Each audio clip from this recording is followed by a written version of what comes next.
How's it going, everyone? Welcome to this week's Q&A. So like every other video, if you want a chance at one of your questions being answered, make sure you drop a comment down below with your question, and I'll either answer it in that question or I'll answer it in next week's video. Or, if there's too many questions in that particular video, then I will move it forward or bump it to the following week. So with that being said, let's go ahead and get started with the questions. And the first question of the week is, should you PPF or not? And PPF is essentially a self-healing or self-curing paint protection film. It's goes on either the bumper, the hood, or the whole front end, or you can even do the whole car, which some people do. So obviously, the more you apply to different panels, the more expensive it gets, from low thousands to a couple different thousands of dollars. So $3-4 grand, whatever it is, depends who installing it, the car, and the brand you are using. Obviously, if it's a too good to believe price, then they're probably using some inferior quality material. If it's something decent, then again, depending on the amount of panels you are protecting. So on my personal car, I have a 2021 TLX Type S, and it's something I considered. And at the end of the day, I decided against it. And my thought process was, I got a white car, as you can see right behind me, and I'll show you just a second. But I got a white car, and one thing with white PPF, sometimes it can start to yellow. And after a couple of years, there is a lot of warranties and stuff like that. And on the edges as well, you start to notice where the separation or where the PPF ends versus, where the rest of the body panel ends. And again, a lot of it's warranted, a lot of it depends on the installer, but I decided against it. And my thought process was, in a couple of years, I'll just wrap the front end, or I'm gonna upgrade to the eventual mid-cycle refresh front end, and then I'll PPF it at that point. So I'm gonna show you why you should PPF it versus not doing it like I decided against. And I'll just bring you to my car over here real quick. So as you can see, it looks okay, but there is some imperfections right over there. That is a paint chip, and right over here as well. So, obviously being on a highway, I try not to follow trucks or anything like that, and I try to not to follow any cars too closely, but it does take a toll on the paint eventually. So like I said, in my case, I plan on wrapping a car at some point, so that's why I chose against it. And again, it is very costly and something that I just decided to go against. But it is a good idea if it's something that would bother you. Now the rest of the car is good. The hood is unaffected. The mirror covers are unaffected. I know a lot of people cover those, but those are relatively cheap to replace anyways. The front bumper and the hood and the fenders will obviously be the most costly things to get repaired. So once again, I'm probably gonna upgrade to 24 front end. I don't know if that's gonna be just a grill, which is what it seems like at this point, or maybe a whole different bumper, slight redesign. But at that point, if it's just a grill, I'll probably upgrade to the grill. And then in a couple of years, I'll get the car wrapped in a different color, and that's what it is. So hopefully that answers the question for you. So the next question is, what determines the mileage estimate on your cluster when you get the tank filled or your tank filled? So obviously, we all know that when we get our tanks filled, there is an estimate of mileage that you're estimated to get for that tank, that tank. So that depends on your driving habits. So obviously, the more you accelerate, the algorithm calculates that and kind of, determines what it's going to see. So your average miles per gallon at the time will obviously affect that. So that's the biggest contributor. If you let the car idle a lot, like if you remote start it, that's going to bring down the miles per gallon, and obviously that's going to throw off the estimated mileage. So in that tank full, sometimes if you start, let's say at 200 miles per tank full, and you were doing a lot of city driving or anything like that, and now you're doing a long trip and you do a couple 100-mile trip, that's gonna increase. And then on your next tank fill, it's gonna be slightly higher than your previous tank full, and vice versa. So it's really just based off how you drive the car and your driving habits, cold starts and stuff like that, remote starts, temperatures outside, that all kind of affects it. But at the end of the day, it's really if you drive the car pretty aggressively, or you do a lot of city driving, that's going to bring down that average, and at the end of the day, that's what's going to determine your next tank fill estimate. So hopefully that answers the question for you.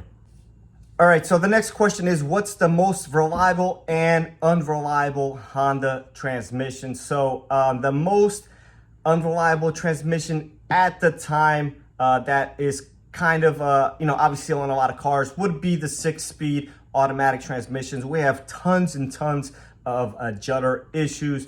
The fluid burns up real quickly and just causes a whole bunch of issues, and a lot of people get frustrated because we're recommending fluid exchanges really quickly, and we do have some torque converter failures. Now, the trans itself doesn't really seem to fail, but it's just a lot of drivability issues. A close second would probably be some of the CVTs. We see a lot more of those needing a replacement, and there's actually a couple service bulletins specifically on the HRV for belt failures, and we end up replacing the transmissions. Now, if you go back a couple years, then all those 4-speed Honda transmissions on the Odysseys, Accords, Civics, etc., those things were super unreliable. And when I started with Honda back in 08, we were doing those things left and right. I'm talking about 2 or 3 a day. So obviously there's been a huge improvement. Now we're probably doing maybe 3 to 4 transmissions a week. So maybe sometimes less, sometimes we don't do any, but on average, I'll say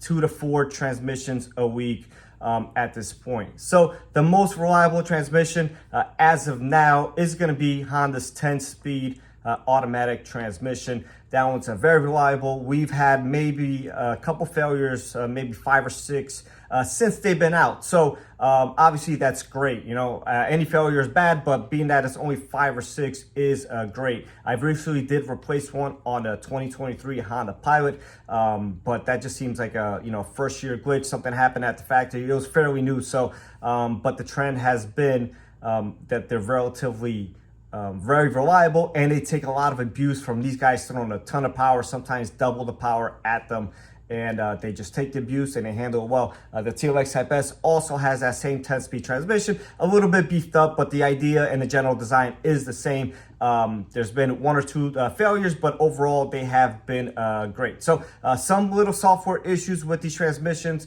but other than that, they're not blown. We're not replacing them left and right. So that puts them at the top of the list, in my opinion. So hopefully that answers the question for you. So the next question is, does your camera on your Honda or Acura need to be re-aimed every time you replace your windshield? And the camera is this guy right in there. So if it's an aftermarket windshield, we have a lot of issues with them. Sometimes the windshields just aren't perfect. Sometimes where the camera placement isn't perfect, and in those cases, not only does it have to be programmed, but a lot of times it doesn't program correctly. Now, if you are using an OEM windshield, it is still recommended that you replace, or you reprogram or re-aim the camera. But a lot of times the lights will not come on. But any slight difference will affect the way the camera, interprets things oncoming, and can affect the Honda sensing. So as a rule of thumb, you should always re-aim it, and you should definitely be using an OEM windshield. I know a lot of times they're on back order, but sometimes if the crack is small, try to deal with it until it comes out of back order. Now, if the windshield is absolutely smashed and you need to do an aftermarket one, then it's understandable, but absolutely take it to a Honda Acura dealer or somebody that has the equipment to re-aim that camera, and like that, all your sensing is working properly and not throwing, on the brakes randomly out of nowhere, which we do see happen. So hopefully that answers the question for you. Okay, guys, so this is the last question of the week. And once again, if you want a chance at one of your questions being answered, make sure you guys do drop a comment down below. Make sure you guys are liking the video and just make the algorithm happy. And hopefully this information could get out to more Honda and Acura owners, or somebody potentially looking to buy one that's in a market for one at this time. So without further ado, is how do you differentiate a VCM issue from mount or a trans issue? So I'm actually going to go into the VCM issue in about a week or so. I'm gonna be having a video. I'm starting to gather my thoughts together on that, so make sure you stay tuned for that. But VCM and mounts are kind of going to go hand in hand together. So the VCM system, when it's activated, so when it actually deactivates the cylinders, uses the mounts to kind of absorb those extra vibrations from the cylinders being off. So if it's a mount or a VCM issue, you're going to have like a slight vibration, almost like going through a rumble strip, and that's going to be at maintaining speed. So you're not really accelerating, you're not really decelerating, and you're on a fairly level road, typically the highway, or above like 40-50 miles an hour or something along those lines. Now, if it's a torque converter issue, at that point you're going to get initially some juddering. You'll actually see the RPMs fluctuate, and eventually, if you don't take care of it right away or change the fluid, most times it is just contaminated fluid. Eventually it'll get real bad and the whole van or car will start jerking. I say van because we see them a lot in Odysseys, but anything with the VCM J series 6-speed, you're gonna get this issue with the jerking. So eventually it'll start with a very slight RPM fluctuation, and eventually you'll lead to just the whole van or car just starting to really jerk and buck. And again, it's not going to be consistent, but most of the times we see it maintaining speed on a level road. So you could obviously test your motor mounts, make sure they're not collapsed or liquid filled. So a lot of them are electronic now. So, but anyways, you could do like a load test, make sure the mounts aren't jumping up and down a lot. So if it's lower mileage, most likely it's not the mounts. Honda mounts have greatly improved over the years.